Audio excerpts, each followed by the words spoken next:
Okay, looks like Revut is in another meeting. Can you guys hear me? Yes, for me. Okay. Hi, everybody. Thanks for joining. Today we have a couple of sessions. First one is on Docker. It's been a long time since we talked about Docker in this Azure meetup. So Ranjit, who is a big data developer with one of the investment bank, is going to talk about Docker in today's session, and he's actually doing a multi-part series. So in the second session of this series, he'll be talking about Kubernetes. And then in the second session, which will be at 8, we have Ayca, who is the cloud advocate. She is joining us from Dubai. Here are some of the other sessions which we have lined up as part of Azure Singapore. So Ranjit's second session would be on 8th, and then next Saturday we have the big ticket event, which is Brendan Burns, who is the co-creator of Kubernetes. He'll be with us on Saturday morning.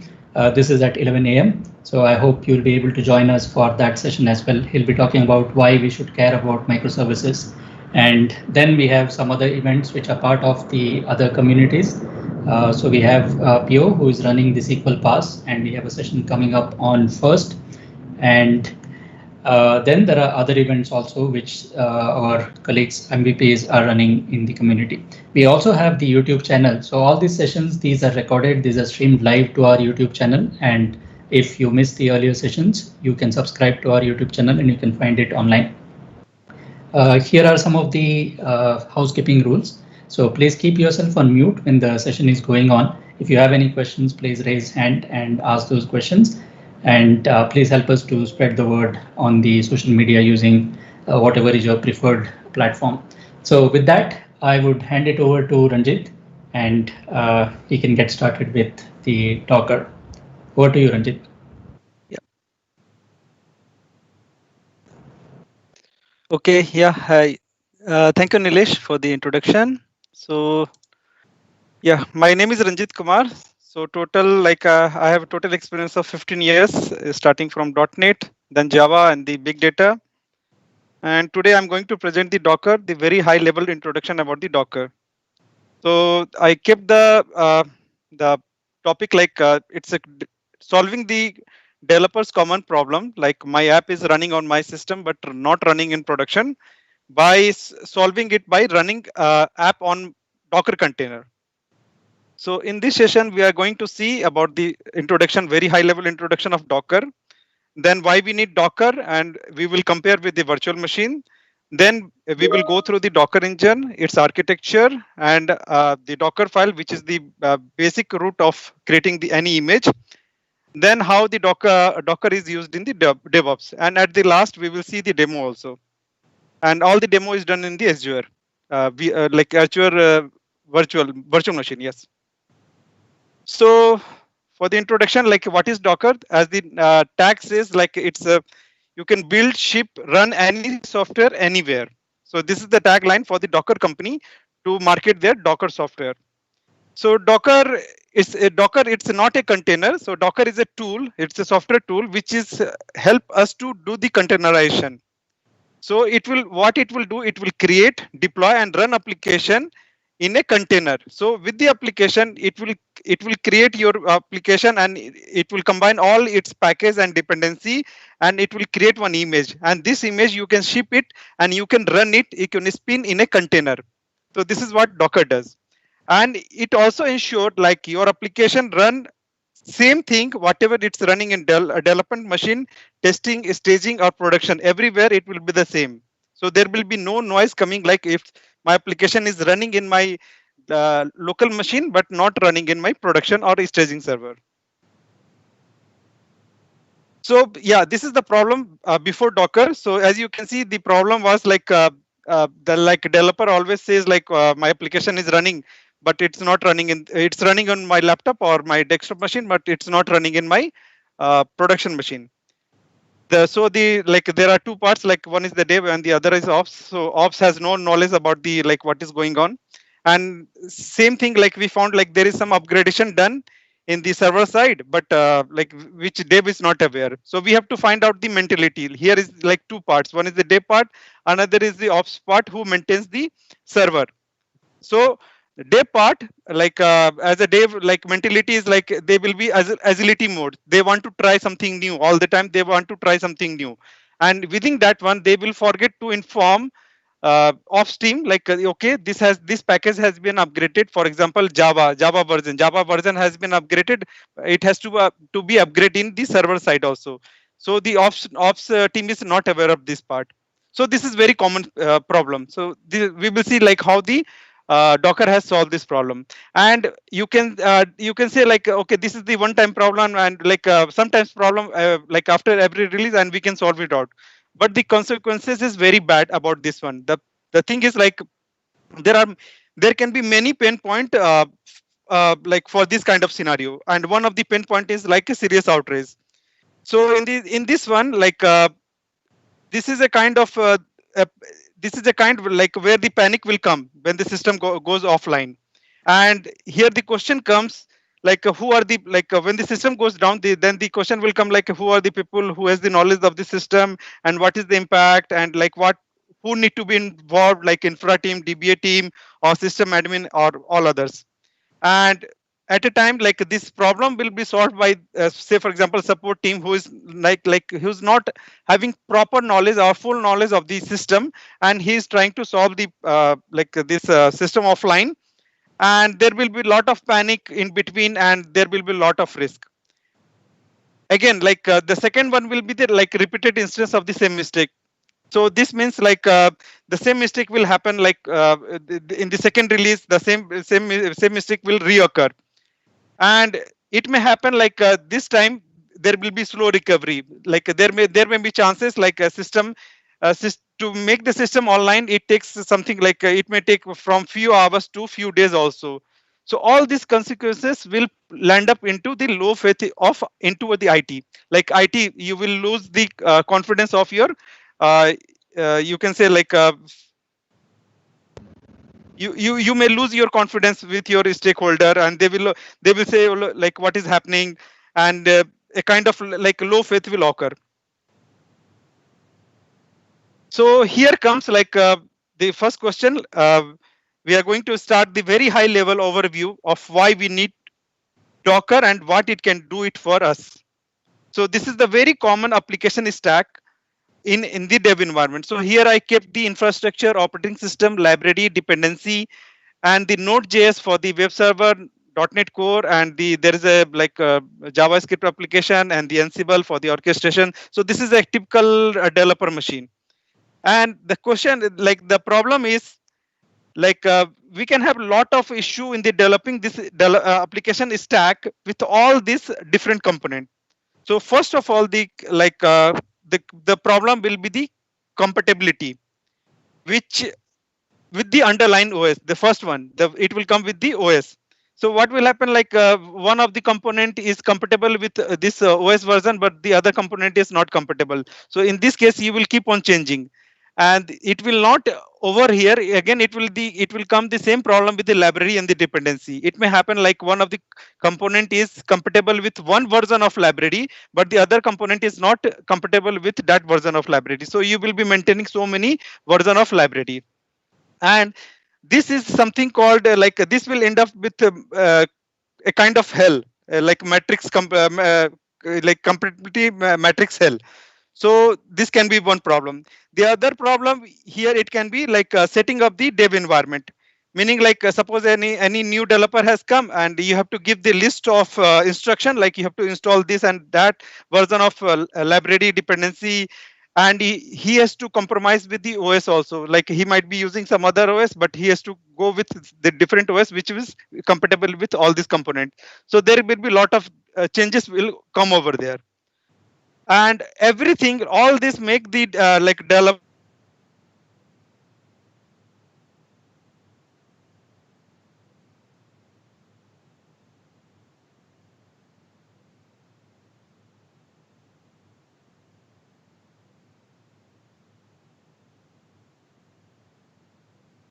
it will behave different in the dev environment, test, and the production environment. It's a different kind of thing.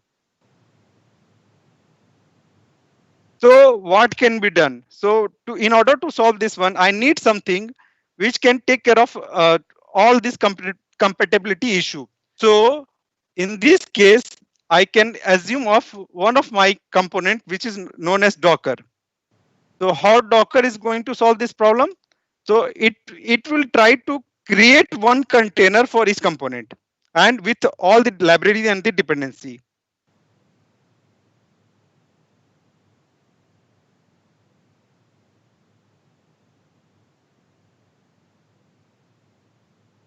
So it will take the advantage of my container. And here you can see like my web server is running on one of the container, .NET Core is running in another container, and there is isolation between all these container. And this Docker will be very helpful in this part. So this is the how the Docker is going to solve my problem. So here, how we can do like this container, I need to set up the configuration one time, and I can spin up using my Docker run command. I can create my container, and that will solve my problem. So this will be one time job, and this way like a developer cannot complain like it's not running, because all things they have to do, they have to install only the Docker, and after Docker they can run the command Docker run command, and the container will be running. So coming to the container overview, like container is like a completely isolated environment as they have their own processes. So container is not new. Actually, container is not a new technology. It is in the market since I can say more than 10 years. So some of the container is like LCX and the LXC, and Docker use the LCX container. So setting up this, actually the setting up this container is like it's a very heavy process. So in this way, like a Docker comes in between, and it says like it offers very high level of tool and several powerful functionality, which makes this container very easy to run your application. So this is the way like Docker has come in between, and it made the container very easy to use. So that's why the container is more popular now. So now we will do the comparison between the virtual machine and the container. So here you can see like in the right hand side, we have a like one server and one operating system, and these are the container running. And these are this application running on the container, one application, one container. And on the left hand side, we have a VM. So we have a one server, we have a CPU, we have a RAM, and we have a memory over there. And there is one like hypervisor, and all this RAM, CPU, memory will be sliced over, will create one VM, and VM will be having one OS, and one OS will run, like one virtual machine will run one application. So this you can see like this particular thing, it's a kind of waste, because this one I'm not using anywhere to run my application. This is something like I'm just running to support my OS, because the application will be running on one of the OS, but it's a kind of waste I'm not utilizing. And the other one will be there will be like capex and the operational cost, because I need to maintain the OS, I need to do the patch, and I need to update the like antivirus kind of thing. So this kind of things, it's come under the capex control.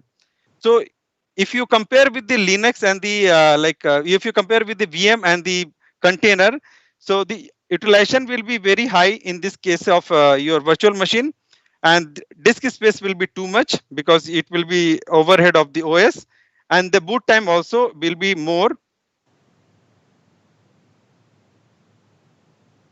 Okay, so the boot time will be also more, because it's your application is running in the OS, and once the OS will be, like virtual machine will take more time to boot up. But in this container, I'm running all my container using the same machine, so it's sharing this my operating system.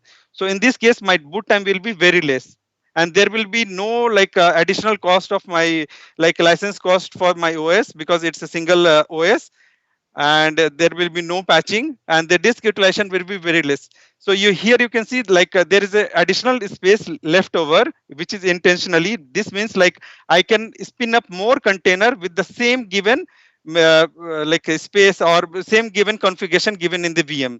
So this is the one of the most advantage between the virtual machine and the container. So now we have to compare the virtual machine and the container. Like we have to ask question whether like we have to keep all of our application into the container or not. So there are some of the parameter we have to take, and we have to take a wise decision whether we can go for that one or not. So first one is your scope. So scope, you have to see like whether what is your scope, whether you want to run the multiple application. If the multiple application is there, yeah, it's very good to use for the go for the VM approach. Otherwise, if you want to run the same instance like replica, more replica, then you can go for the container. So there is one scope. And second one is portability. So as I told you, like platform, it's a VM is platform independent, meaning like all these OS can be different. I can have my Linux or I can have my Windows, but in the case of container, it's sharing the same OS. So if I'm having my Linux operating system, then I will be running only the Linux compatible Linux compatible container. So third one is your resource. So VM takes a lot of resource, because as you know, like we are having an additional overhead of my OS. So it will take much more resource. It may happen, suppose I have a 10 GB of memory. So if I'm giving my like 5 GB of memory, it will OS will take 2 GB of memory, and the 3 GB will be passed over to my application to run. But in the case of my container, if I'm having 10 GB of memory, if it is taking 250 MB, then it will give only 250 MB of memory. It will not give more. So rest of the memory can be used to spin up the more container. So that way we can make use.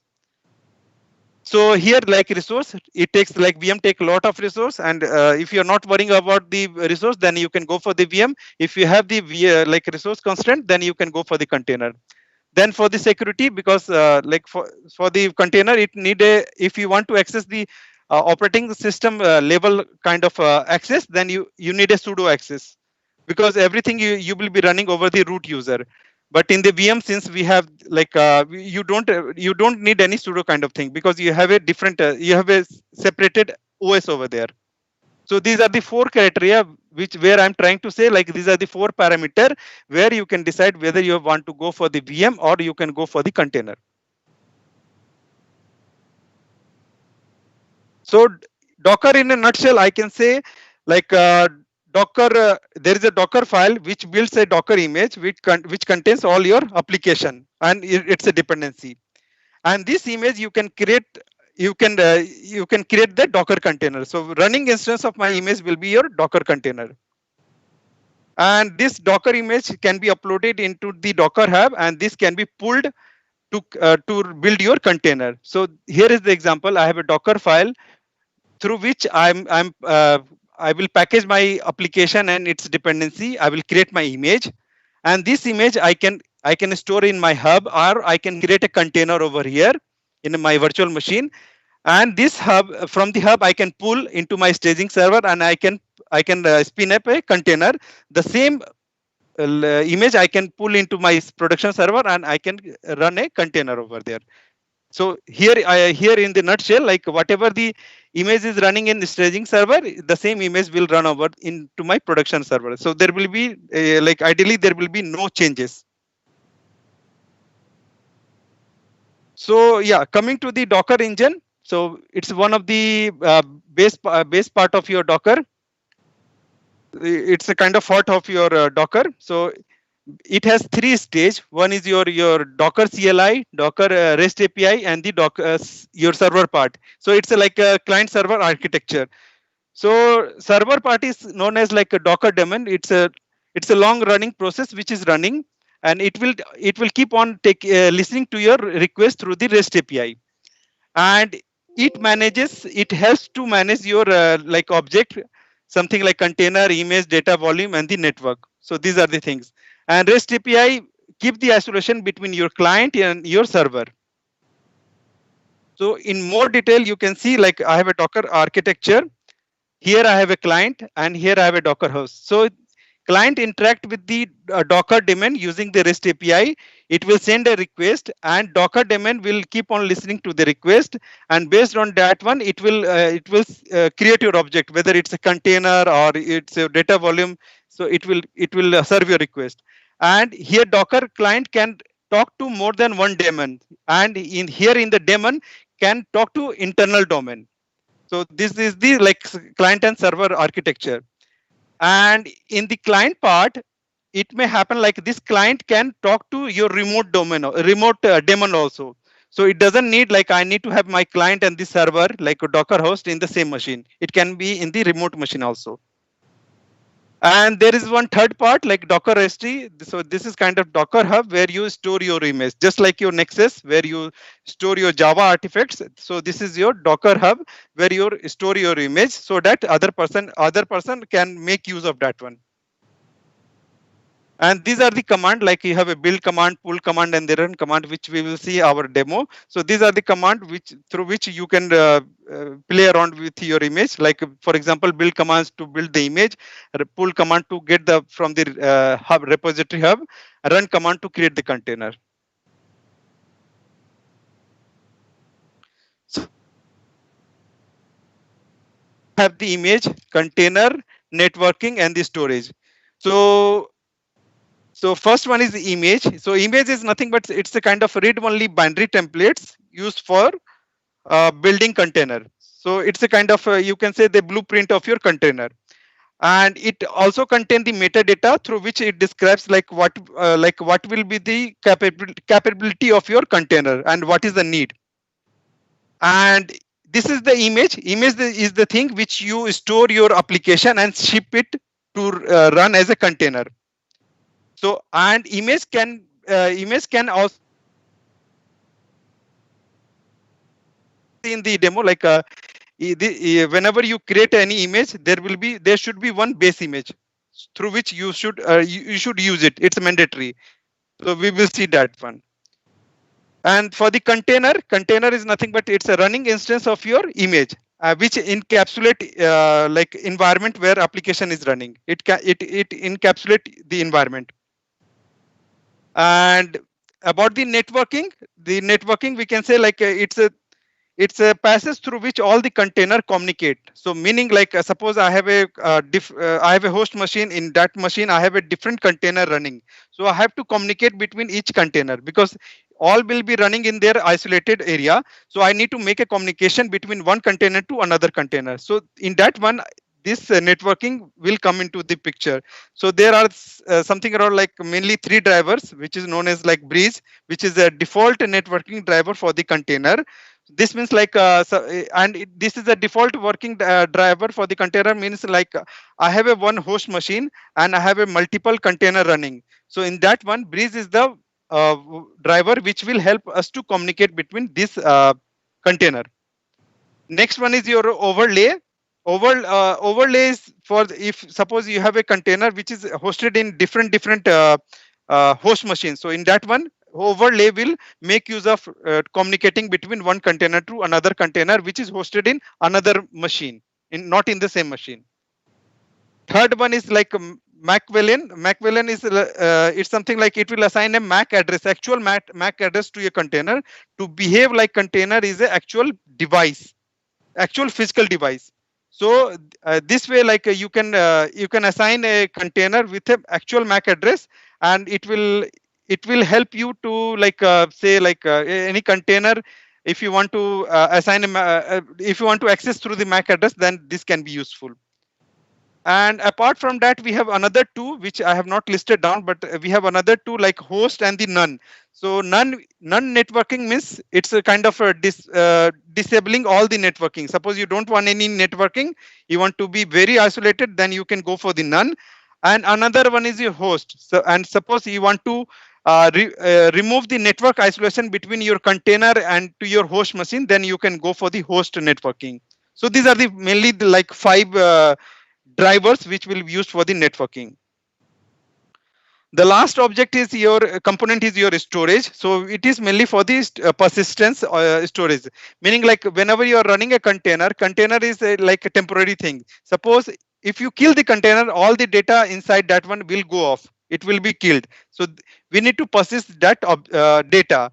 So in order to use that one, we can go for a data volume, which is something like comes with the Docker, and it sit on your host file system. Second one is your data volume container. So data volume container is like it's a dedicated container, some similar to your data volume, but it's a kind of container, and it's a kind of host volume and mount volume to the other containers. Like you can mount other container into the like it's a, like inter container mountability, meaning like your data volume is itself a container. And the third one is your directory mounts. So here you can say like any directory here, like it's listed in your machine, like host machine. But if you want to make a mount of your directory, then the directory mount will come in. It can be used. The last one is a storage plugin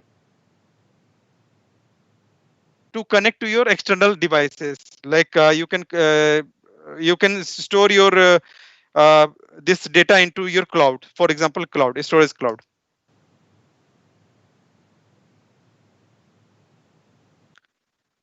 So yeah, now coming to the Docker file, which I said like it's very useful to create the image. So Docker file, it's one of the basic building for your Docker container. Meaning like through the Docker file, you will create the image by passing your application on all your dependency. So basically the Docker file contains the set of instruction, and every time there will be change in the yeah. So I think someone is calling us.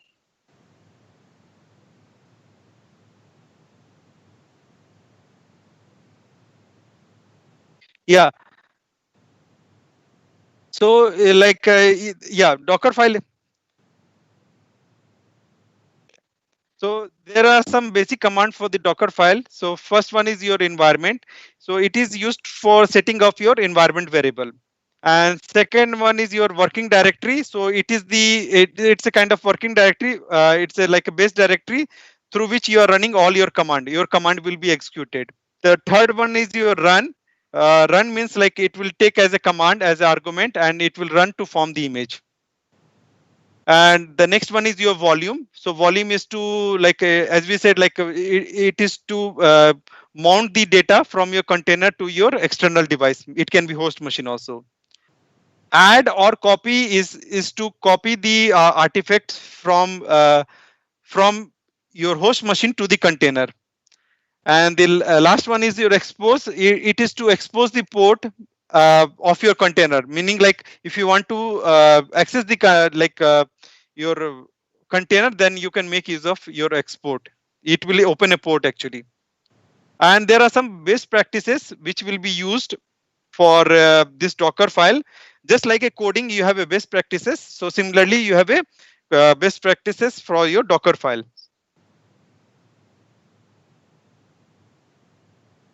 Because for the Docker file, if the Docker file will be too precise, it will make sure your image is not too huge. Like if it is a huge image, then it will take more time to pull out from the repository and to create the container. So that you have to make sure. So in order to do that one, we have some best practices. So yeah, we'll go one by one. So there is one like from and the maintainer. So from is something like it is the first command through which your Docker file. It is the first command.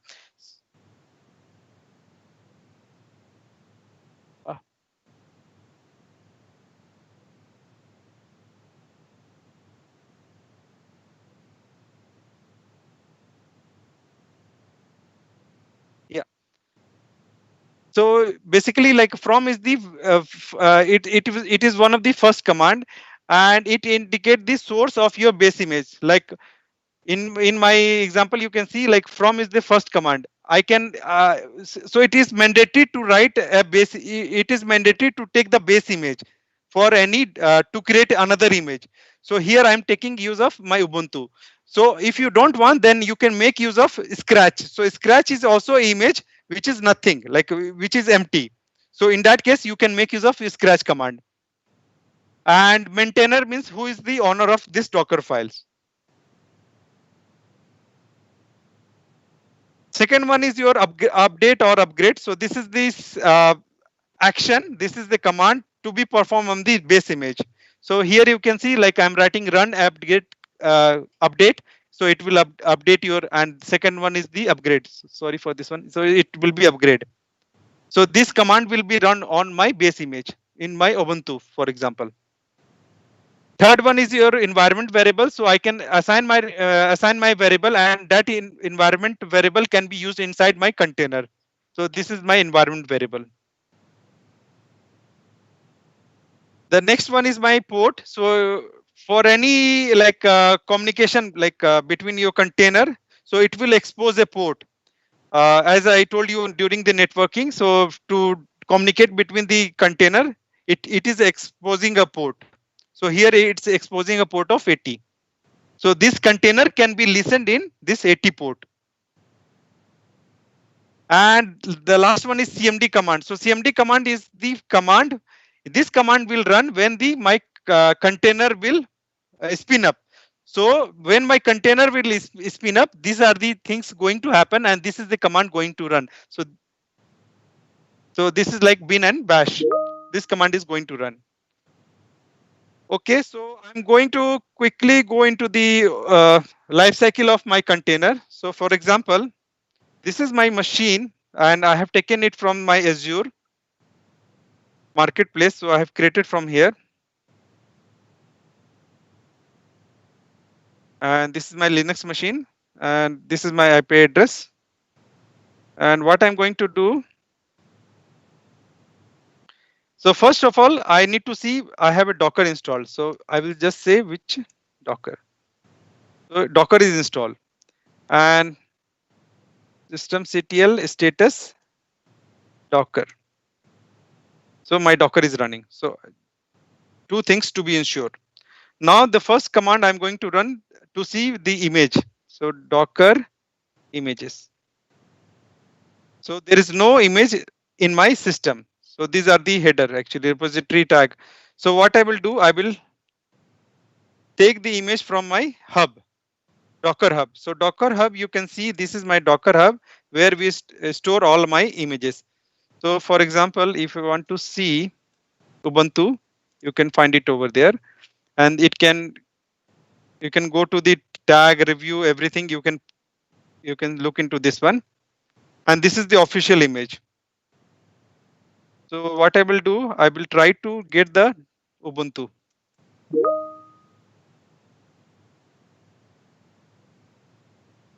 So first it will say like there is a whether it's present locally or not. So no. So then it will take it from the GitHub. So sorry, from the hub, Docker hub. Now again, I will do Docker and images.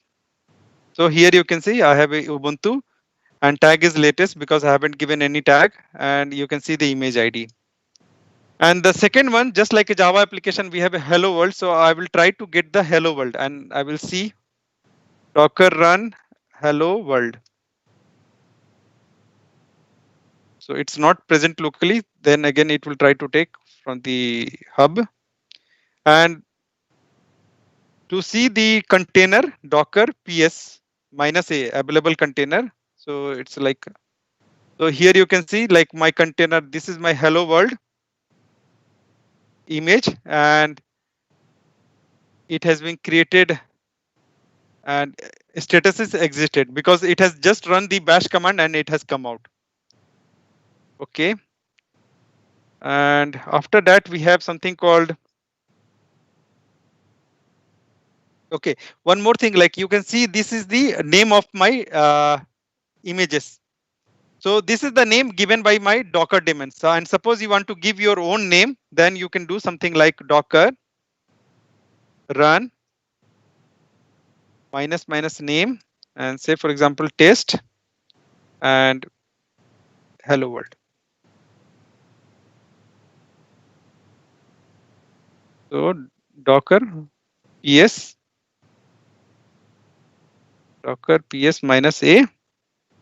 So here you can see you have given your own name. It has not given by your Docker daemon. Okay.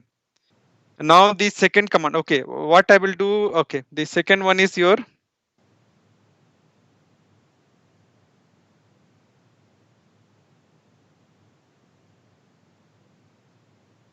So, okay, here I have created one Docker file, just a sample Docker file. So here you can see I have taken from Ubuntu, and maintainer I have given my label, and I'm just running the update, and I'm installing my Vim over there. And this is the command going to run over there, like hello from container. So what I have to do for this one, Docker build, and I have to give my say for example my image, and I have to give my tag one and my Docker file, or I can give dot.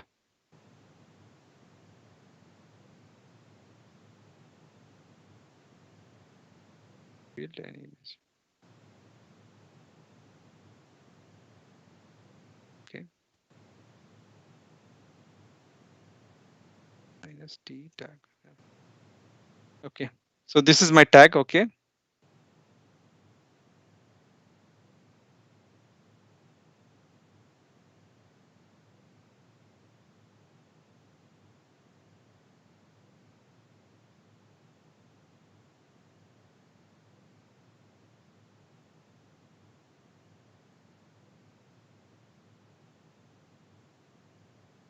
Okay.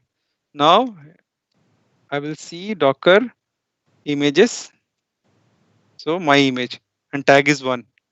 Now I want to run this one. So for running this one, Docker run, and we have one mode IT, which is called like interactive terminal, and we have two modes, detached mode. Detached mode means it will run and come out. So I will just put IT, and I will give my image ID here, this image ID.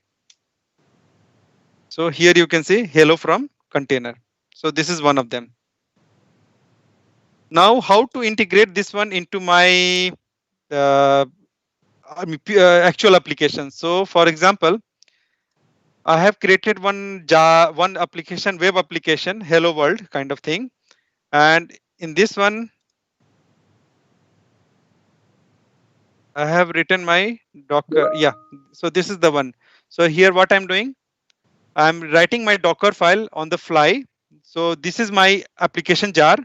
So as we say, like a Docker file will combine your application jar and library dependency all together to form an image. So this is my application jar. So in this path, I have my sample application var file. So what I'm doing, I'm creating a Docker file here, and I'm taking the Tomcat. So before that, I will just want to show whether I have Tomcat over here or not. So there is no uh, Tomcat. So just to be sure, there is no dependency into my system. I just have my Docker installed into my system. So here what I'm doing, I'm taking a base image of my Tomcat, and this is my, I'm copying my application jar to my web app, which is like Tomcat to run any application. And I will just kick off my Catalina. And here is the port exposed 80. And this is my thing, and I'm running my Docker build command, and then after that I will run my Docker run. And -p is something called port forwarding, meaning like whatever the port we are running the container, it will forward to my host machine port. So that we will see first. Okay, I will do one thing. I will try to run this part.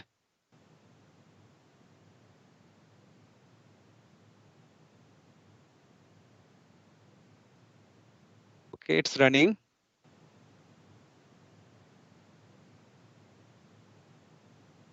So it's pulling up your Tomcat.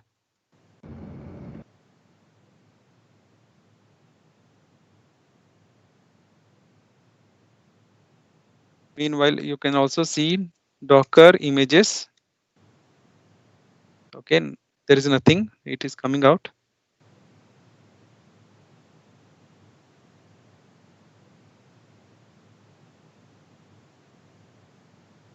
So step 2, yeah, it is step 2 is this one. So whatever you're writing in your Docker file, it's a kind of a step. So make sure you have very less steps so that it will take less time to build the image. So now Docker images. So here you can see I have given my image, tag is 6. So just to verify, tag is my 6. So my name is this one. Now after that I'm running also. So run command is this one. So Docker ps just to see all the available container. So Catalina, this is running and this is running in 32770. So what I have to do, I have to as I said, like it's a kind of doing the port forwarding. So forwarding means whatever the container running in that port will be forward to my host port. So this is my virtual port has been created in my host machine 32770. So here what I will go HTTP and I will take my host machine public and number is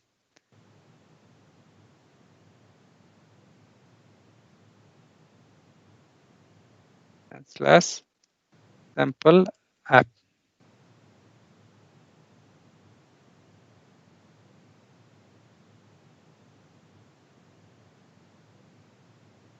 Okay, before that I have to enable also. So I have to go into my networking and I will do everything or for any or yeah star and I have to save. This is to enable this port. So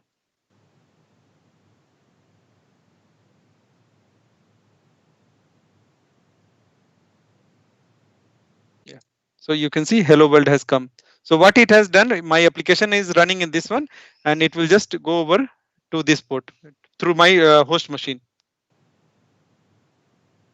Okay, now there are a couple of things which I want to show.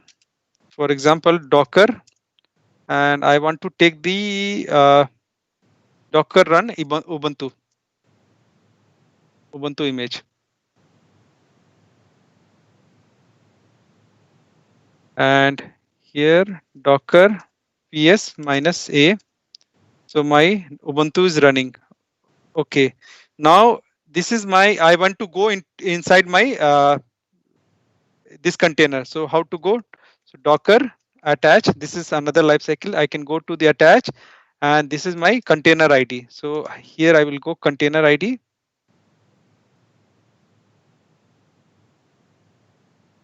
Okay.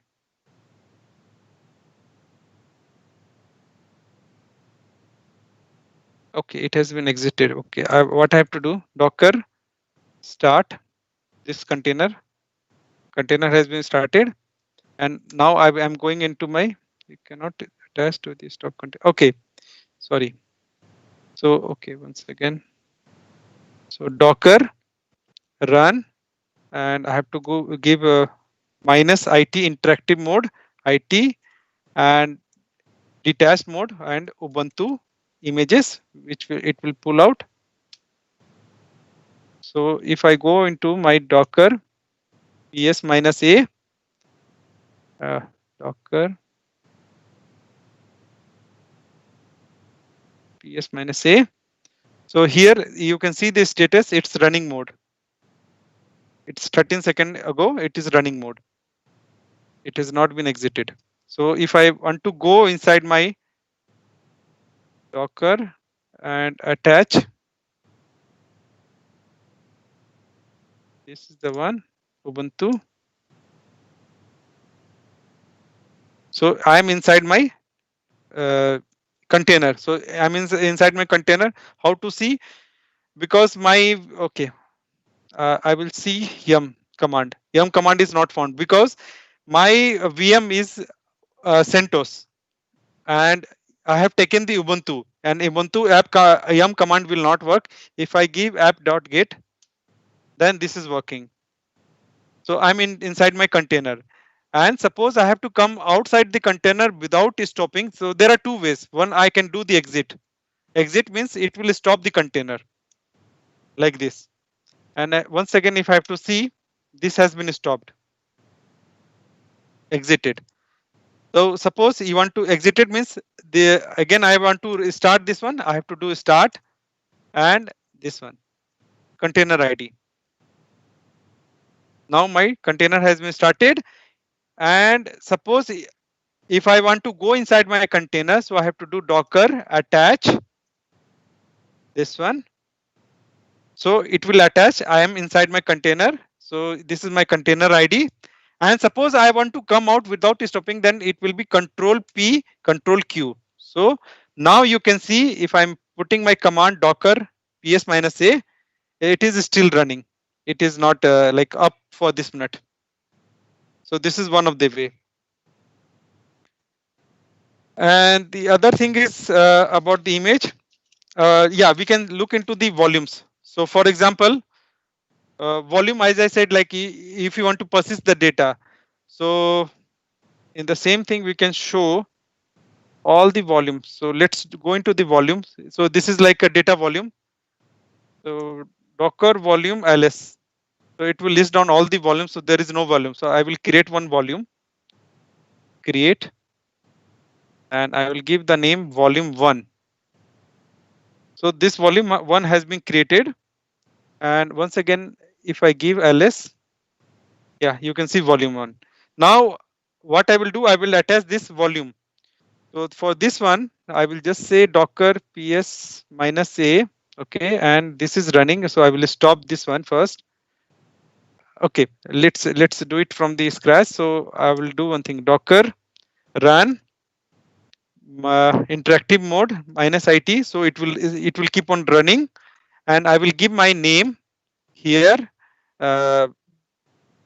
container with volume, and I will attach the volume -v, volume name, and I will give to my something like this. And what is the image? 1, 2. So docker ps -a. Okay. Okay, I'm inside my container. Sorry, Control PQ. So docker s -a. So this is my container with volume. So if I want to go inside this volume, so docker attach, and I will go inside my container. And here we can see I have created my logs. So now just to show you how to persist this one. So what we can do, I can go inside my logs, and I can create one folder. Say for example, test1.txt, and we can say it cat or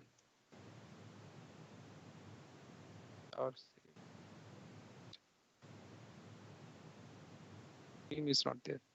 So what we can, okay, fine. This is the one. So Control PQ, I can come out, and here I can see my, where is my volume path. So docker volume ls is this one, and I have to see my volume path, docker volume, and we can see inspect. Name of the volume is this one. So here is the volume created. We'll go into this path ls, and I'll go. So you can see test.ts has been here. Now what we will do, we will create some folder here. So touch test2.txt. So we'll see there are two things. Okay. So now I will go into my docker ps -a and docker attach, and see I'm going inside my container, and here we can see there will be two. So we are just transferring the data to and from my container to host machine. So this is one kind of storage. You are persisting the data. Okay, so yeah, apart from that,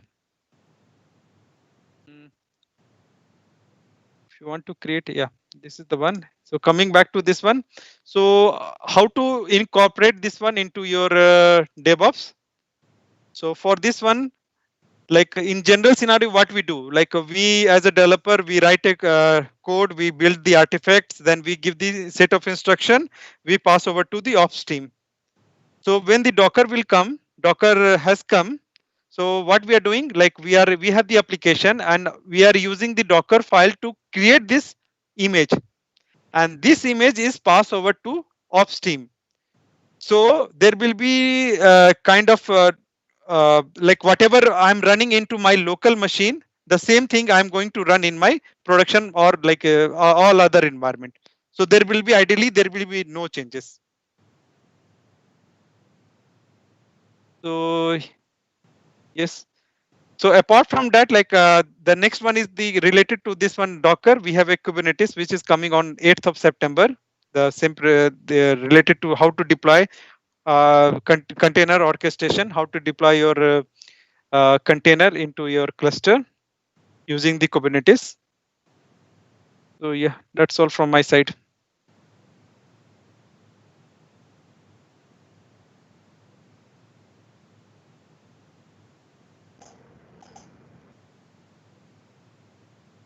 Thanks, Ranjit. Thanks for this session. There is one question in the chat. Yeah. Chaitanya is asking. So the question is, I have run my Docker as non-interactive and made it long running, but when tried to use the Docker, I get error saying that image doesn't exist. Have you faced this kind of scenario?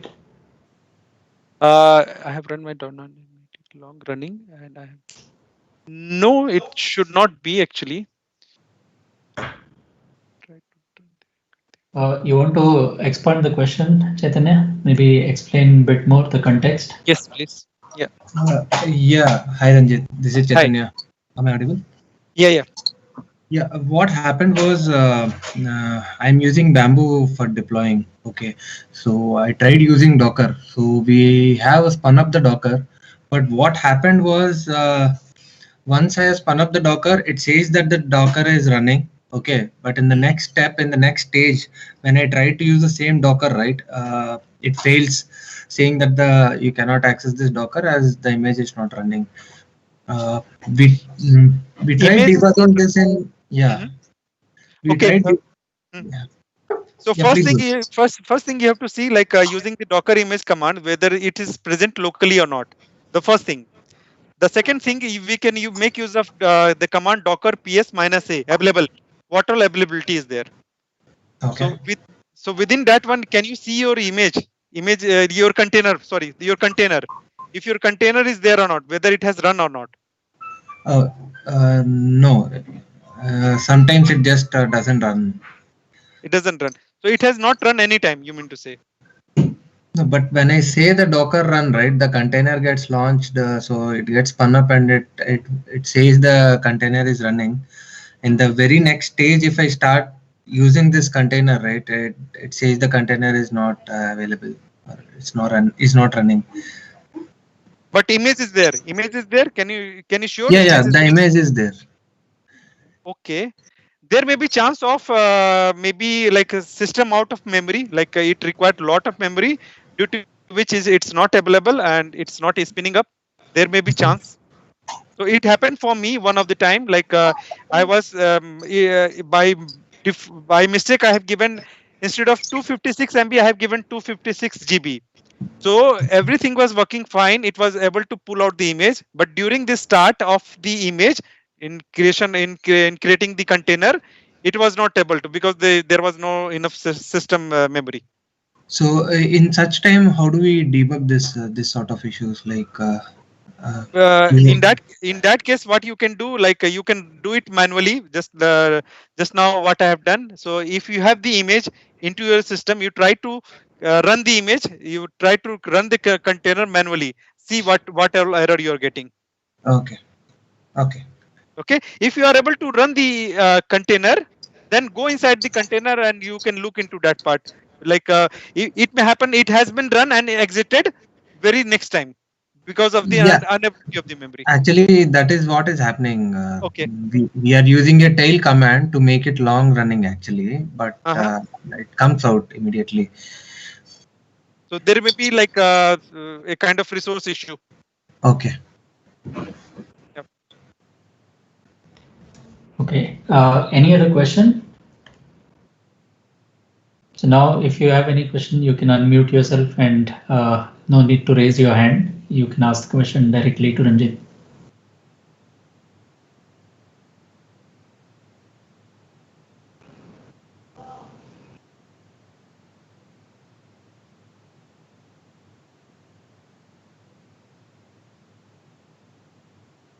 Okay.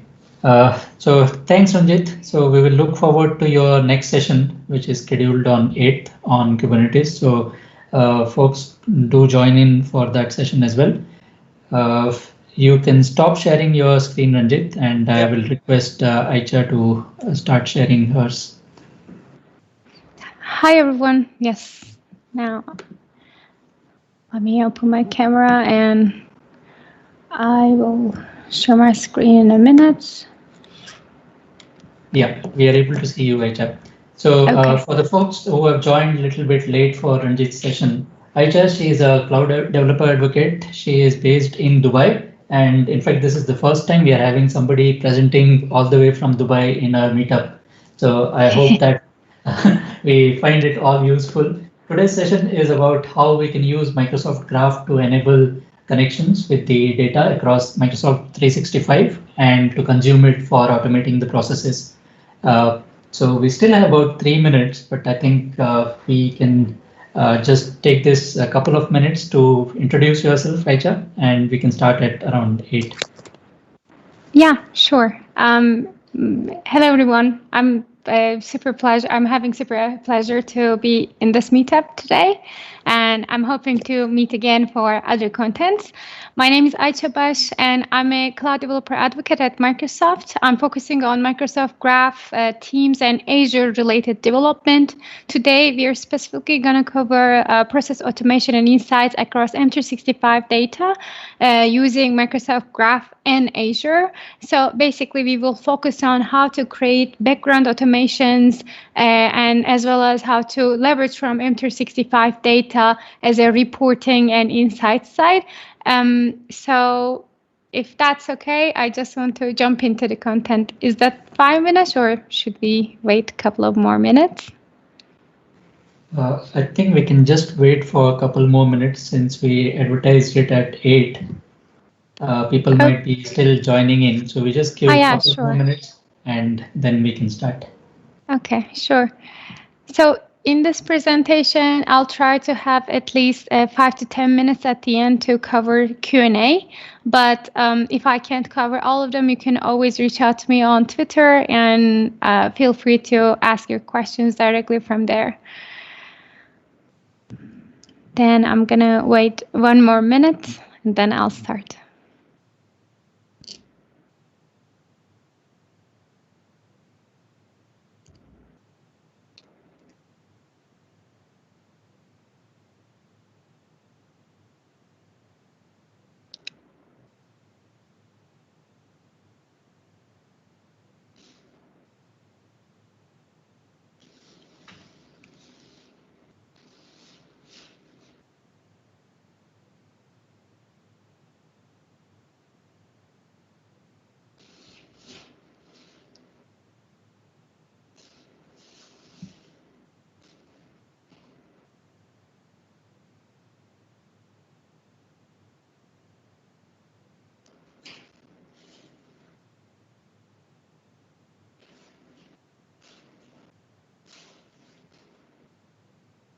Should I start now?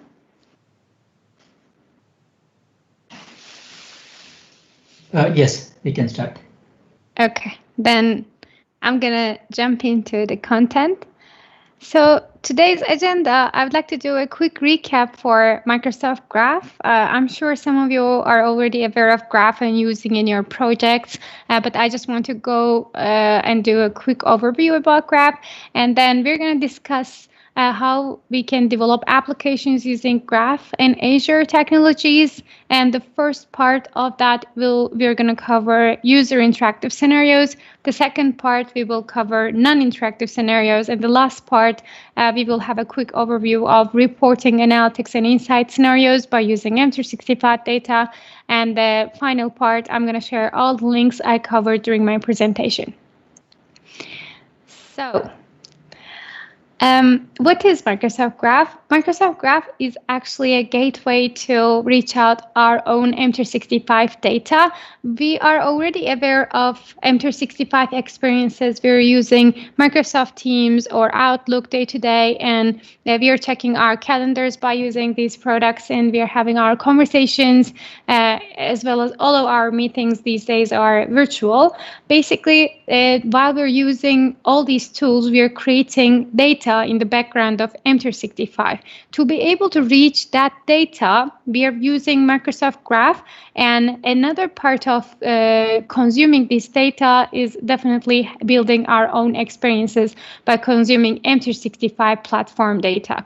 So these kind of scenarios, we like covering them into three categories. The first category is user interactive scenarios, which means creating bots and using M365 data in the background, or web apps where bot can ping you on Microsoft Teams and tell you today's to-do list, today's task list, as well as it can share the calendar view with you. Again, the same web app, you can do everything you need related with M365 data, mainly to increase productivity in the work environment. We can use M365 platform data in the backend of applications. And the second area in this categories is non-interactive scenarios. Non-interactive scenarios, we generally use this for workflow automation and daemon applications.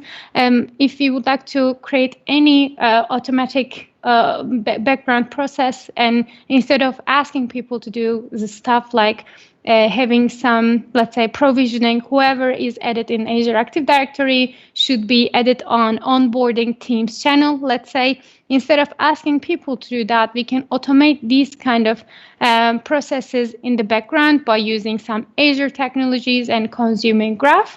And instead of actually losing time, we can create lots of workflow automations in the background, and directly, instead of doing everything by hand, these workflows can work in the backend and do everything for us. And the last part, we consume Microsoft Graph and get M365 data is for analytics, especially last couple of months during COVID.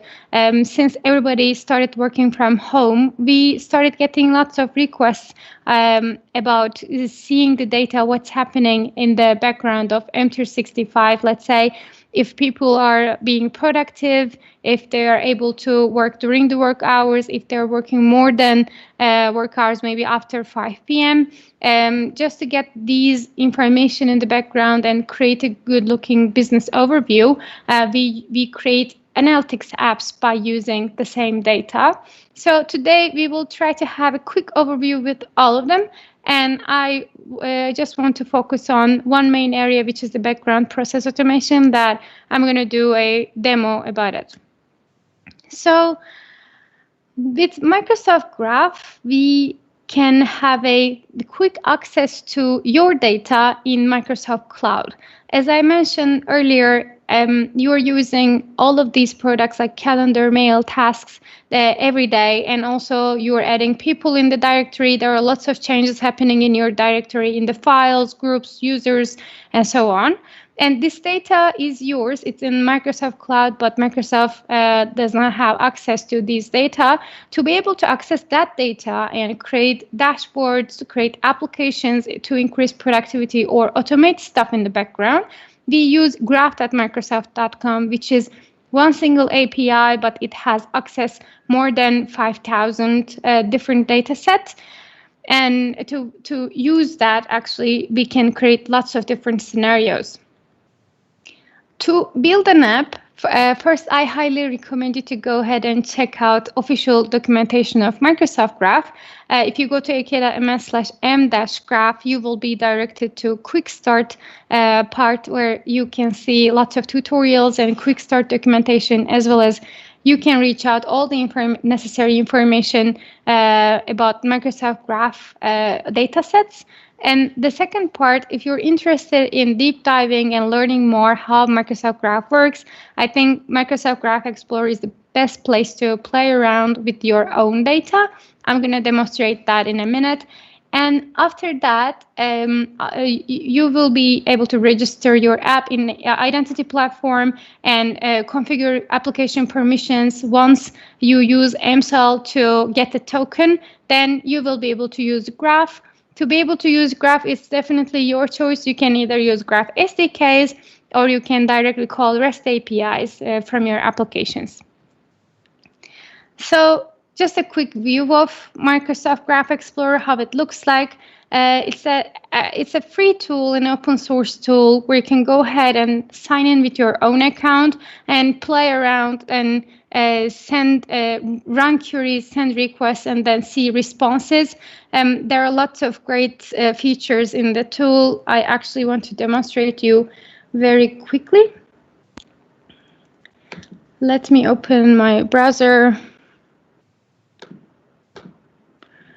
I'm just gonna zoom in a little bit. Okay, first, before going into Graph Explorer, I just want to go to the official documentation of Graph.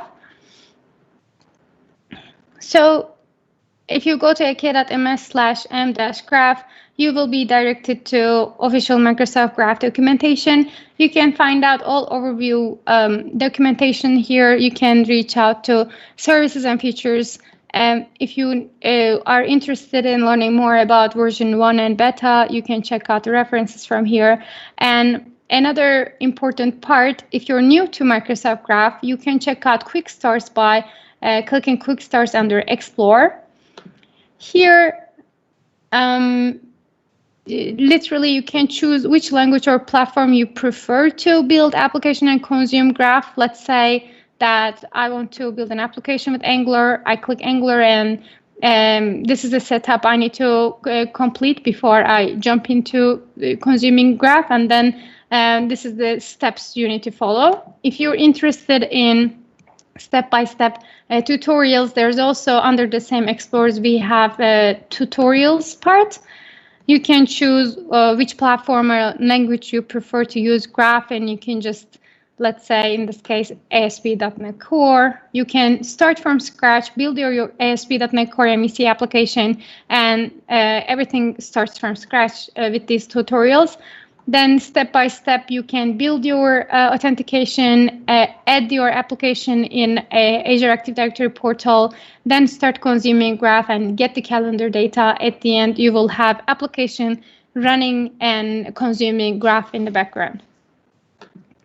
And one last thing I would like to mention, if you are not a global admin in your account, or if you're having problem to test your data, I highly recommend you to join developer program. If you click developer program and click join, you will be directed to M365 developer program.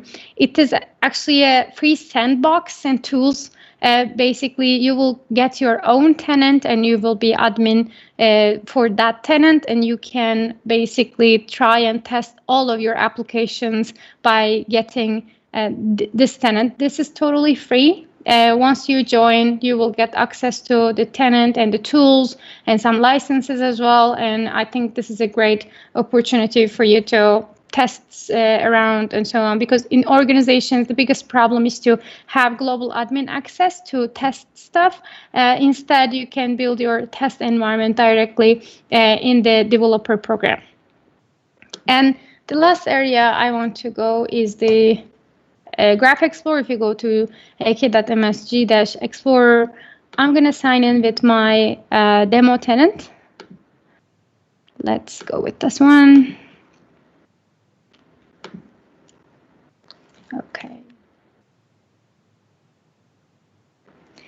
So the good thing about Graph Explorer is that even though you sign in or not, you will be able to get data because there's a sample data in the background. But the best part is when you sign in, you will be able to get details about your own account. In this case, if I want to see details about my profile, I can click my profile, run the query, and in the response preview, I can see all of the details about my account.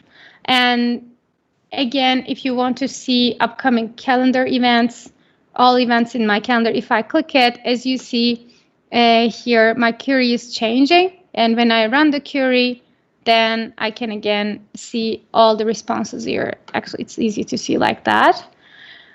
And if you would, let's say that I get all events in my calendar and I want to add this feature in my application, you can go to code snippets. And if your application is running on C#, you can just grab this code and copy paste in your application, and you can get calendar view. That's all events in your calendar view in your application. Again, same for JavaScript. If your application, if you're running everything on JavaScript, Java, or Objective-C, you can just copy paste this code to consume Graph for getting all events in calendar. This is available for all of the handles, and everything, as you see, is available. Let's say you want to run something related with Teams, you can just search Teams. You can actually do post as well if you want to create a channel. The only thing you need to do is just come here, change the request, and that's all. So I just wanted to have a quick overview. I'm sure some of you are already aware of this, but before we jump into the real area, I just want to show you what are the resources. Okay, so we actually start from scratch. When we would like to consume Graph, we first decide which platform or language we want to use. If it's going to be on desktop or mobile, actually in the Graph, we don't have any limitations regarding language or platform. Let's say that you're going to build an iOS application, then you will go for Objective-C. And then if you would like to do a productivity application for user interactive scenarios, or you're going to do background processing, according to that, you can choose your own technology. Once you're done with your solution part, of course, there's no limitation of using the development environment. You can go for any environment you are aware of, you're comfortable with.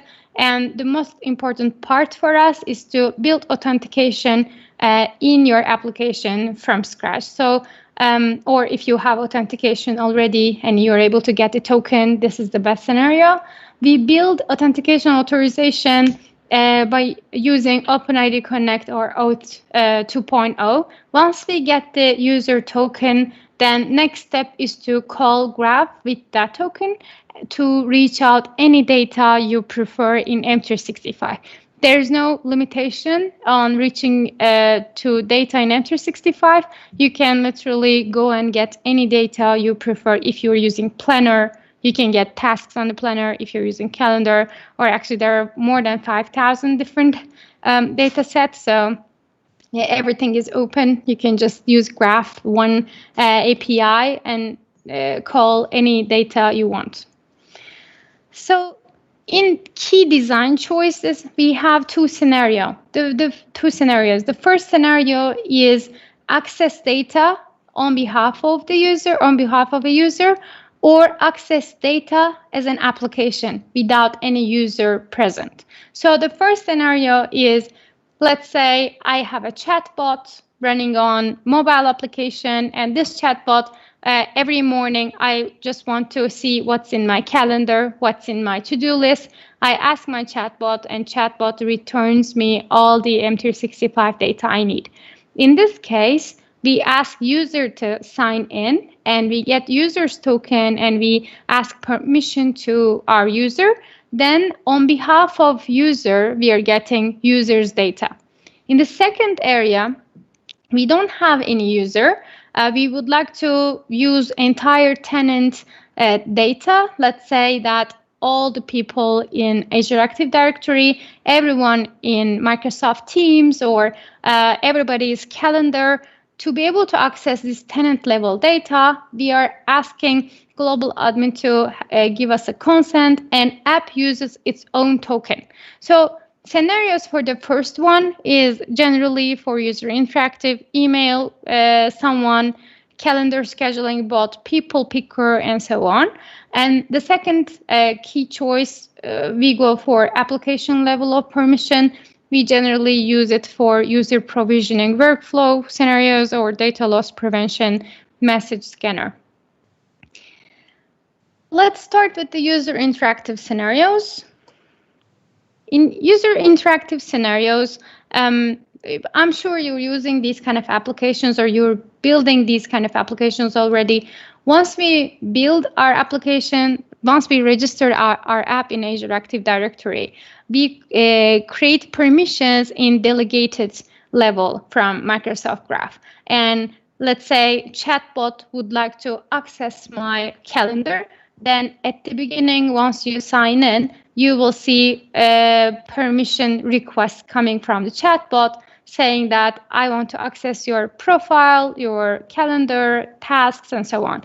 Once you give the consent, then we will get the permissions as an app. Then app will use user access token to call the APIs and get required data, and the rest is just app will not ask the same questions or the permissions again. We will return all needed and necessary data to the user.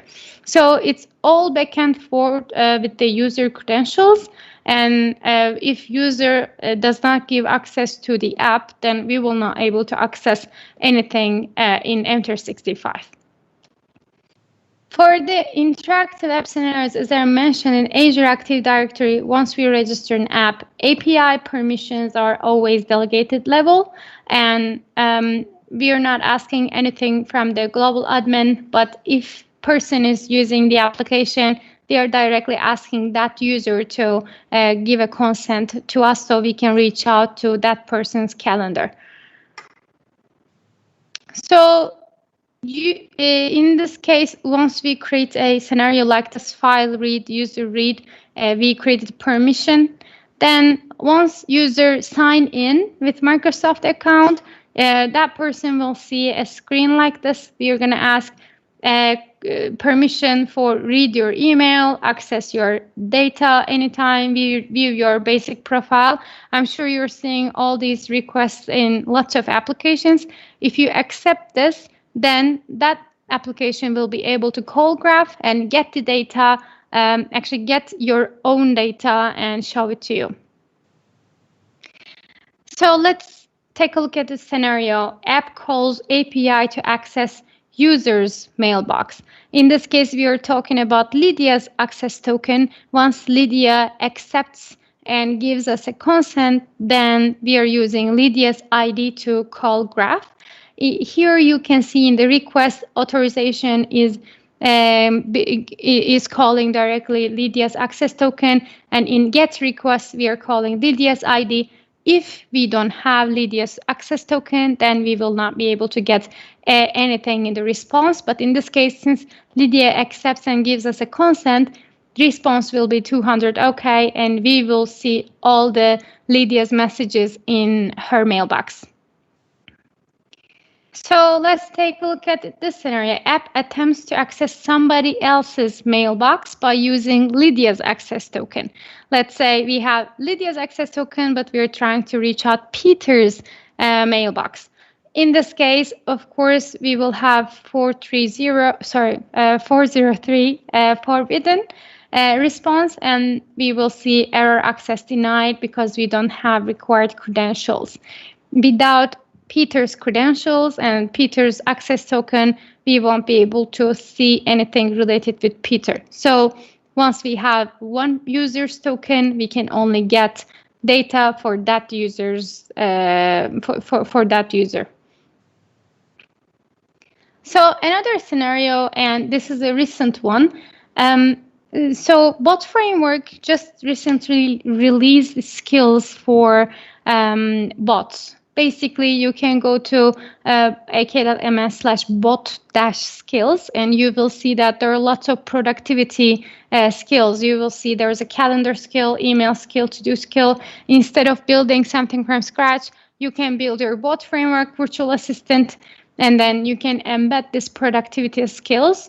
You can directly, once you embed calendar skill, if you register your application in Azure Active Directory by copying and pasting client ID, you will be able to have a bot giving you all to-do lists day by day, or there are also some other capabilities that this bot can do. So this is a very common scenario, and you can publish your bot anywhere you want. It is not limited for one place. It can be your web app or Teams or Slack, or actually there are lots of channels you can use for your bot. Since these productivity scenarios and the requests are increasing day by day due to work from home and COVID situation, I believe if you would like to consume Graph in some scenarios, this could be a good example and start point for you to go ahead and check out. Okay, let's go into non-interactive scenarios. So we completed the user interactive scenarios, and we know what are the processes about it. In non-interactive scenarios, we consider that there is no user in between processes. So no user is present. App uses its own credentials and can interact with the data on its own. So we register our application in Azure Active Directory. Our admin consents the specific permissions for the entire organization. Let's say reading all users' profiles or reading all files in the organization. Once admin consents all permissions in the application level, then the app we created use its own credentials to authenticate anywhere and call Graph API. So in this case, we don't need any user in this scenario. We just call Graph, and if we have permissions to access, let's say, user profiles, we can get all data related with the user. So this is really useful scenario for the provisioning scenarios. So let's say I have an example in my previous role. We were working with a customer, and due to COVID situation, we needed to move entire platform, let's say entire working environment in Microsoft Teams. And within a couple of weeks, we created the background process workflow, and we get everyone in Azure Active Directory, and we provision everyone in related Teams channels, and we divided them into departments, and we created team per each department. If we consider that there were thousands of people working for that company, it was not possible to build something like that manually one by one.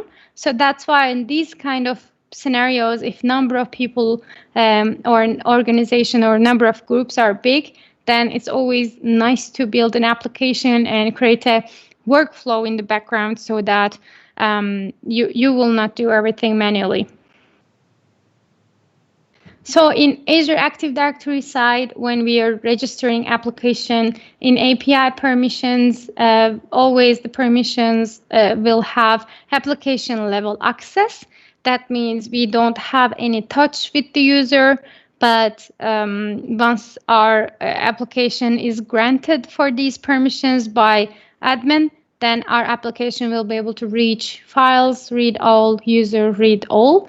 So this is a very specific point, actually, because not everyone like using these kind of scenarios. It's kind of risky. That's why it is always recommended to create some documentations around terms of use, and we always want to make sure that we don't list all of the permissions. If these permissions are not required, we don't like giving access to these ones, so we always think twice which permissions we require for this application to run. So in this kind of scenarios, app calls API to access any mailbox. In this case, if a global admin consents and grant us with the permissions, then we can get applications access token and reach out to anyone's mailbox.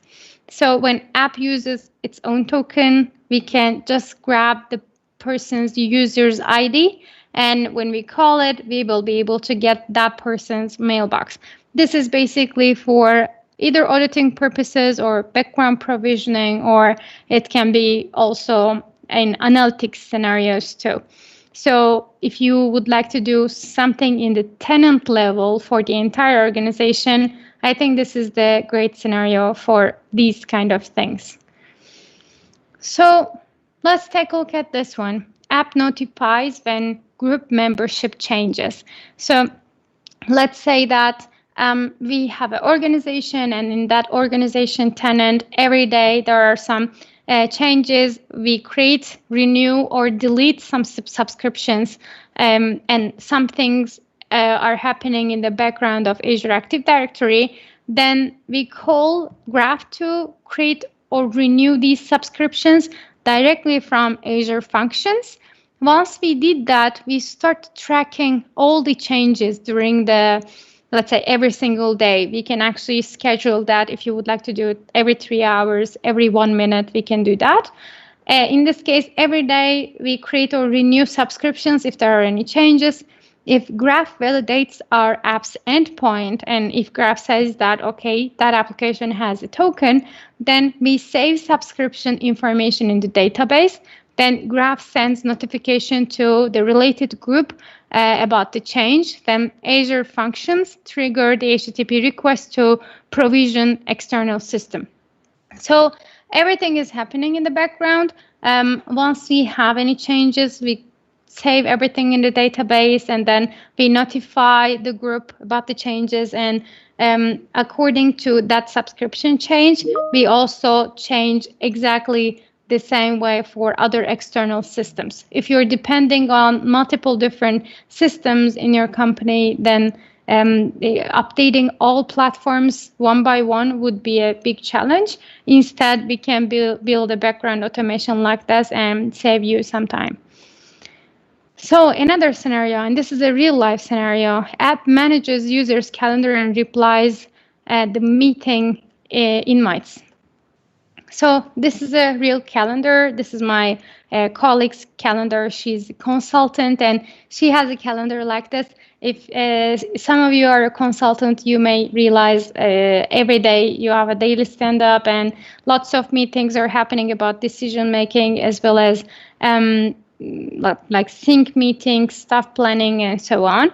Since she has a quite busy calendar every day, and it looks like this every day, she has no time to go ahead and check out emails and see what's coming for the next days. So in this case, what we build for her is we use Microsoft Logic apps in the background. By the way, you can use Power Automate to build exactly the same thing.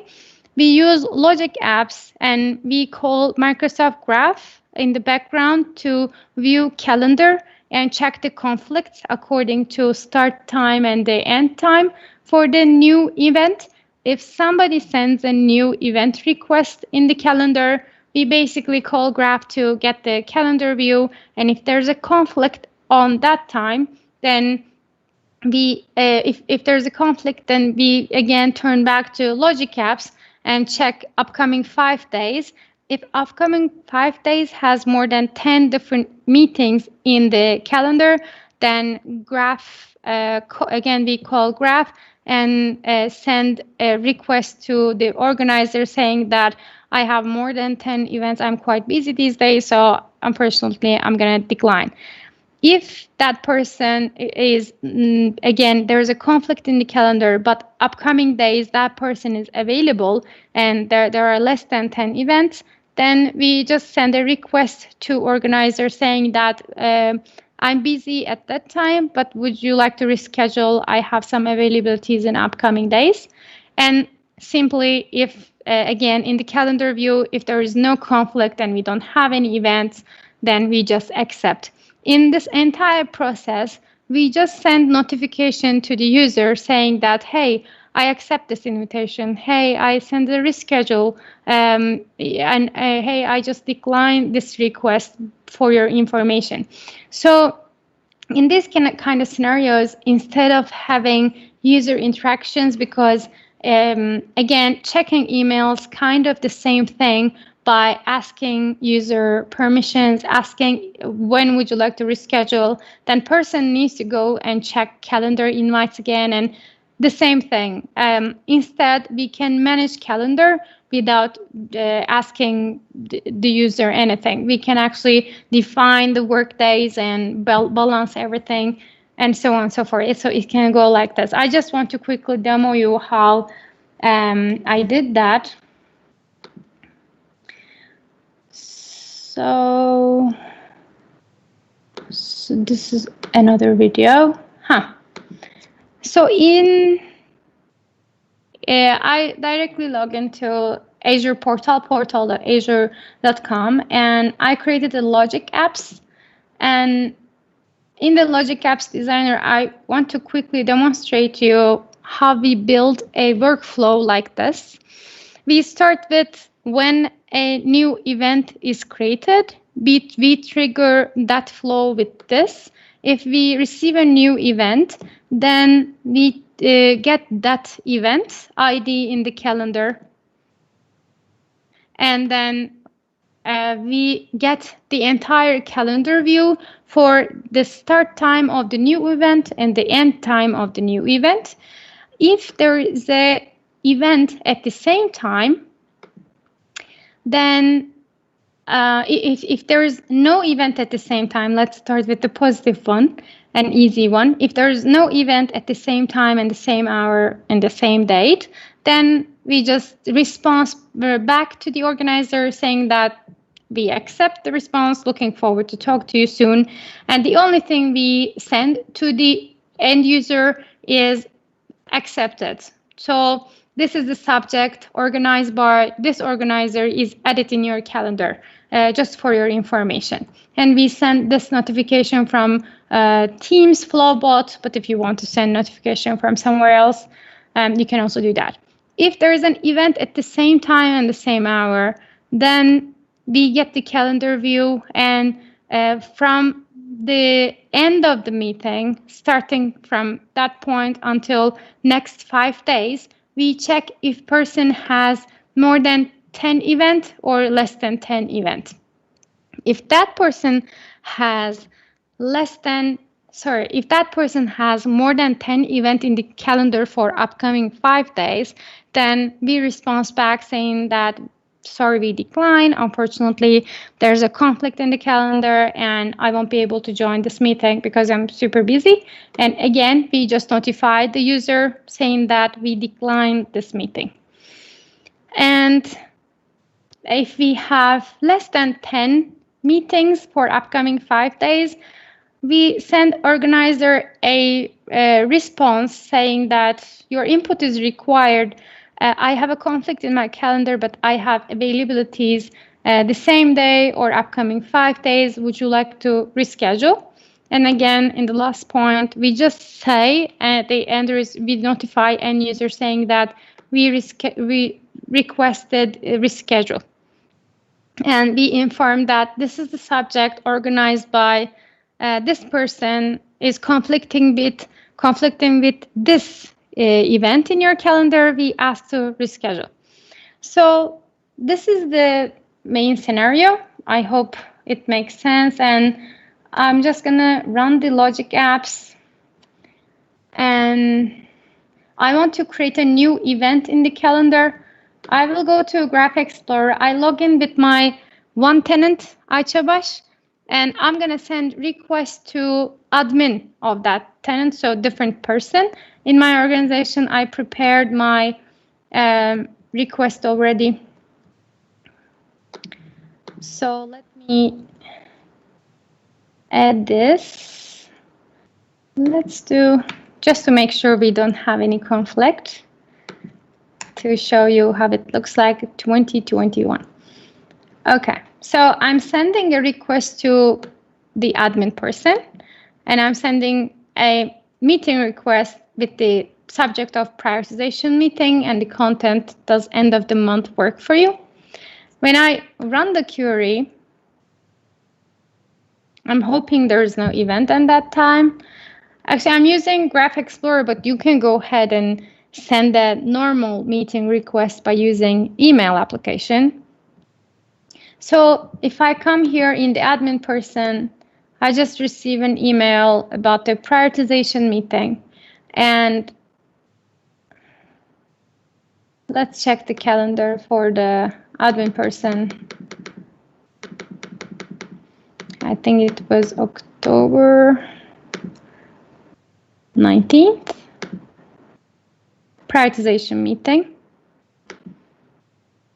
Then I will check my flow. Okay, so my flow is going in the true direction. It gets the ID, prioritization meeting in the background.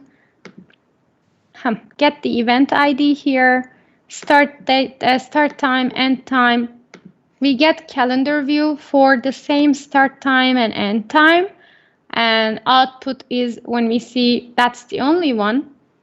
We filter, we make sure that we are not comparing the same event with itself. Then in the condition, it returns true because there is no other event.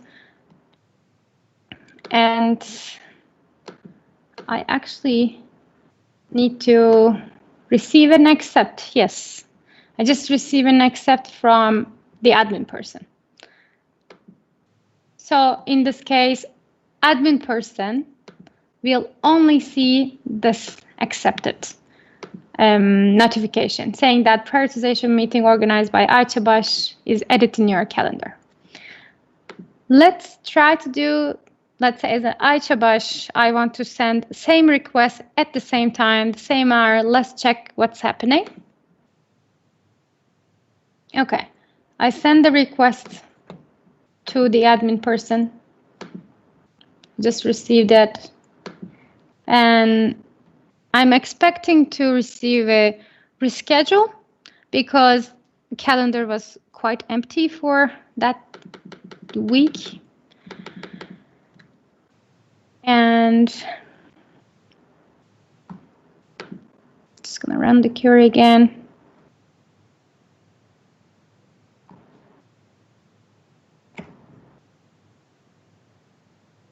Okay, so now it goes into false direction. In the false direction, at the same start time and end time, we have an output like this. We check the conditions now and see if we have more than 10 events for upcoming 5 days, then we go to true and we decline. But now it goes into false and sends an email to Ayca Bas on behalf of admin person and saying that, would you like to reschedule? So let's see if Ayca received the, yes, your input is required. I have a conflict in my calendar, so I won't be able to make it, but would you like to reschedule? If that person says yes, and this is the yes, then my flow is done. I should be able to receive a message, reschedule, requested. Again, if I create an event in the busy times like this, let's create an event for here. No, yes, new event, event demo.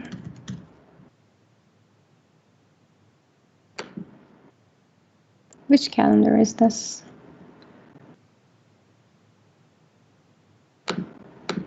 I need to run my flow again.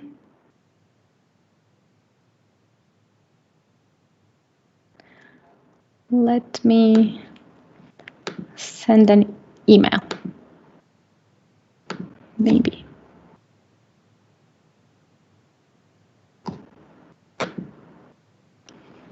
Event demo, invite admin. And we make sure that we have a conflict.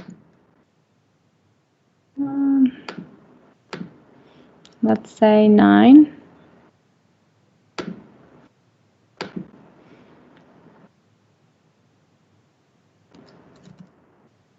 Okay, this is a new one. And okay, it's accepted, unfortunately.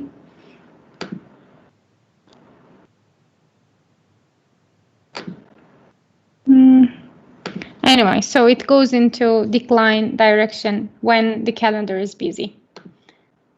I was just trying to show you how you have the decline part looks like. I think we can do it like this. It is 12 a.m.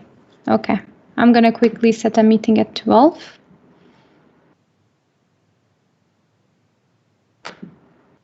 No.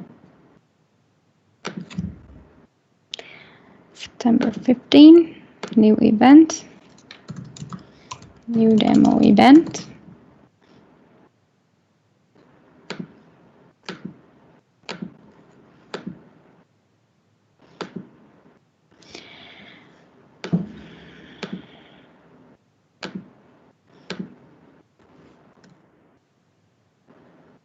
And I'm going to invite my admin, send the requests.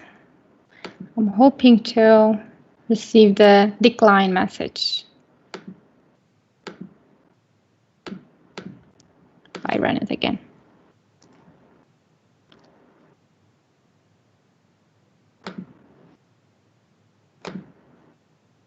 Yes, so I received a decline message. And the same thing should happen for Teams chat. We just notify the user as declined. Okay, this is what it is, and I just want to go through the last part of our presentation. Before we move to insights and reporting part, I just want to highlight, let the scenario drive your design choice. If it is related with the user, if it is only for one user and we need permission for that user, then we highly recommend to use delegated permissions.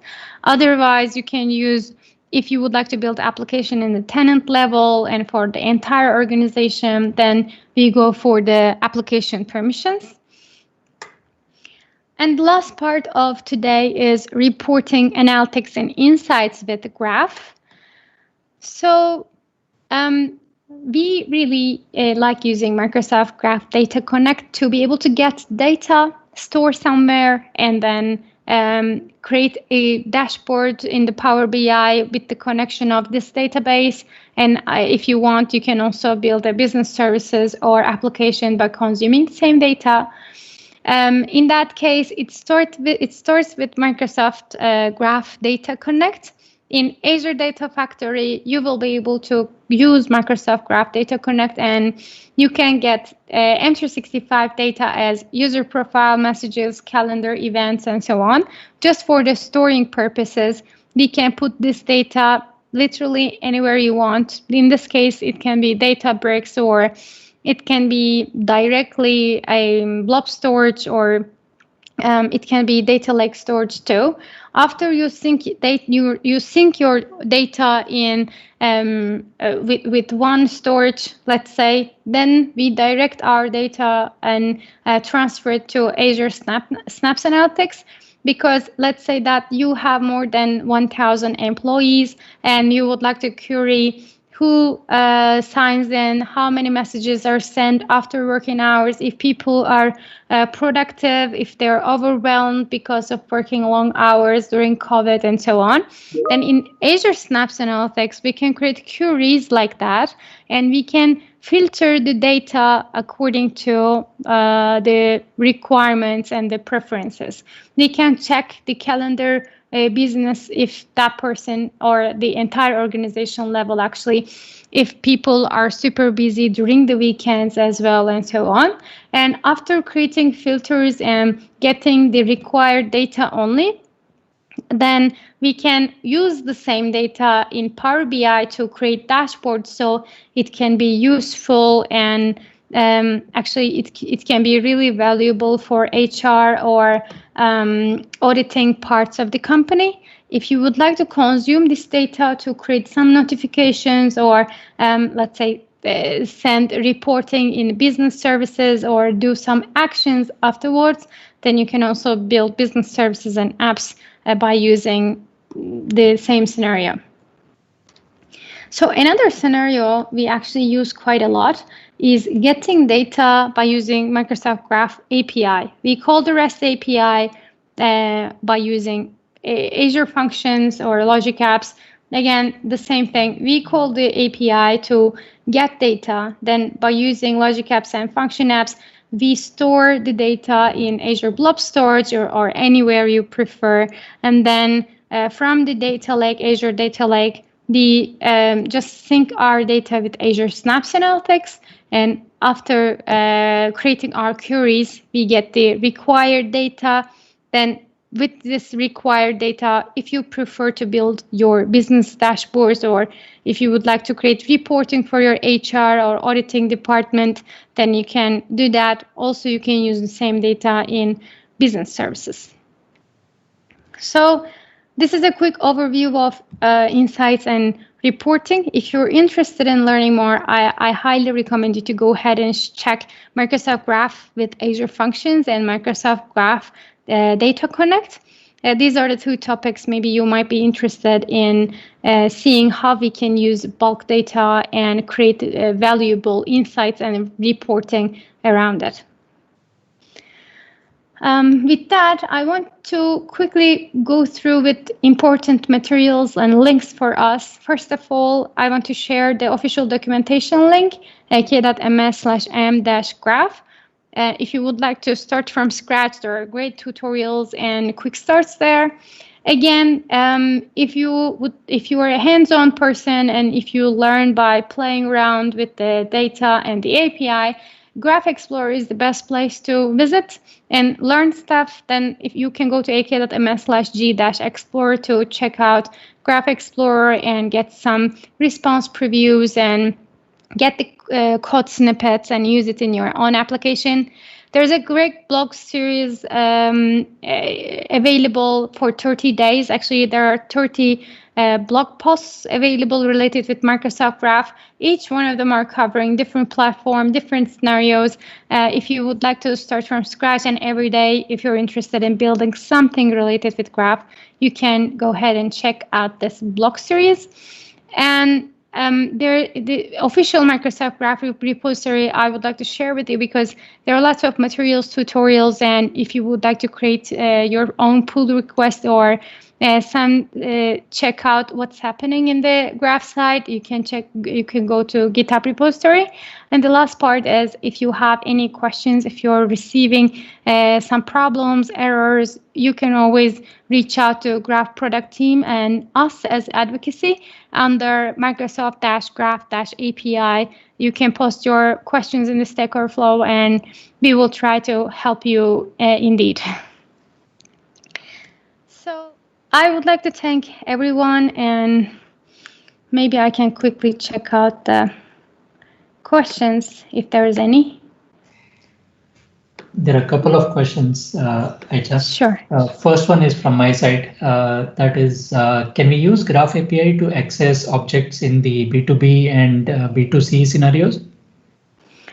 Oh, that's a great question. So in the Graph part, we have different access layers. Actually, if you go to Azure Active Directory to register your application, you will see what kind of access and which accounts can access which data. We have now officially 4 options. The first option is application can be accessed by only that organizational accounts. So that means if you are Contoso Airlines, only Contoso Airlines accounts can reach out to that data. The second option is all organizational accounts. So any organization, let's say Contoso Airlines or Microsoft or any person with the organizational account can use the application. And the third option is all personal accounts as well as organizational accounts, so that organizational is not only organizational account but normal personal accounts like Hotmail and so on can also reach their own data. And the fourth option is super new. People only choose the personal account option and they can create access layer for personal accounts only. This does not cover the organizational accounts. Okay. The next question is it possible to create a custom connector in Power Apps to access SharePoint API in Microsoft Graph? So we actually use lots of custom connectors to call different Microsoft Graph APIs from Power Apps and the Power Automate. If SharePoint API is available in Microsoft Graph, and I'm sure it is, then you can create your custom connector by consuming that SharePoint API in Graph, and you can create your own connector and use it in either Power Apps or Power Automate. There is actually a great example in the tutorials related with Microsoft Flow. Now we are updating that tutorial as well. You can create your batch requests, and by creating batch graph requests, you can call whichever graph you want. So the easy answer of this question, yes, it is possible. Okay. Any other question from the attendees? You can now unmute yourself and ask the question.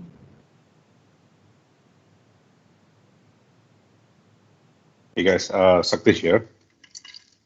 Hey, thanks for taking this session on us. I saw one of the demo that the ability to read someone's email with the bearer token and so on.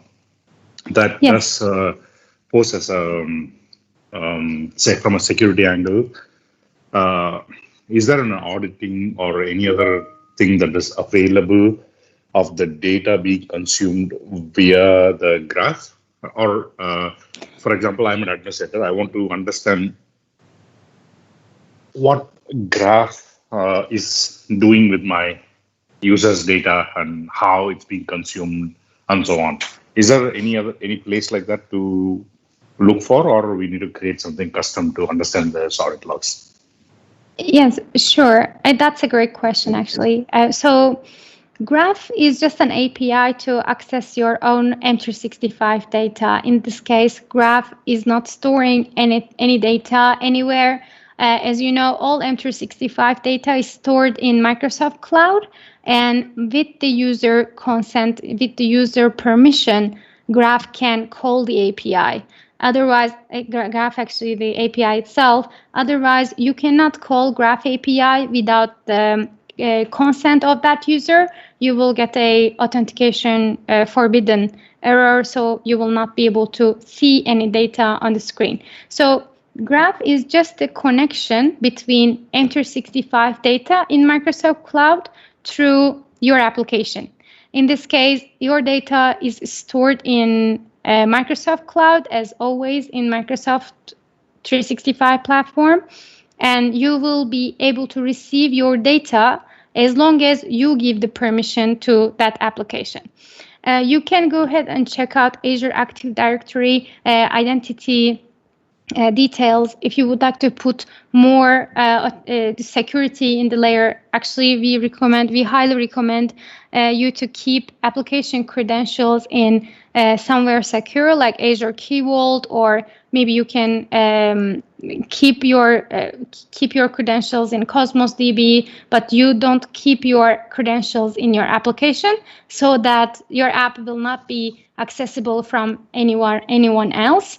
So these kind of security layers can be done, and there are more options you can add in your app too. But basically what we do is we create an app. Let's say you create an app to reach out to your own data. So in this case, app is staying in your own Azure Active Directory, and Graph, once you call the Graph, you only get your own data. So you won't be able to get any other organization's data, and any other organization will not be able to see your own data. Okay, thank you.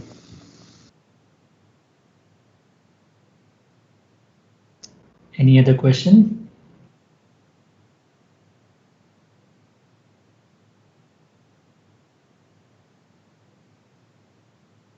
Okay, let me check if there is anything on the YouTube. No, we don't have any question on the YouTube side. I think there is one in the chat. So you would have to build that auditing into your app in terms of which credentials are trying to query the data. Nothing out of the box. That's the follow-up question to what Saktis asked just now. So if your application has a app level permission access, we highly recommend everyone to create terms of use documentation. And the second thing is once you're giving the permission, we actually list which permissions we are giving. So let's say in the user interactive scenarios, if you're consuming an application which use Graph in the background, when you sign in, then that application will ask you, I would like to reach out your calendar and tasks. Would you accept this permission? If you don't accept it, app will not access to your data. If you accept it, then app will call Graph API with your own access token and will get your own data. So in this case, out-of-the-box scenario is available as an application level, just like I showed in the slides. The first option is non-interactive scenarios where our application permission is granted by the global admin. And the second option is user interactive scenario. As long as user accept for that permissions, then app will reach out to your data. Otherwise, your app, again, the app you created will never be able to receive anything from M365. You will see 403 error, which is authentication forbidden. Okay. That's it in the chat. Any other question, guys? We still have 3 minutes left to close down this session. So maybe one more last question, if anybody has.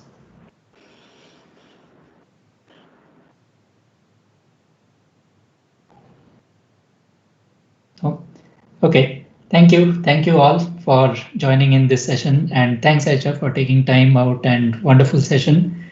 Thanks for having me. It was nice having you with us. So thanks once again. Before we close down, I would just like to share once again for those guys who joined us late, the things that are coming up in the upcoming sessions for us. So if I could share my screen.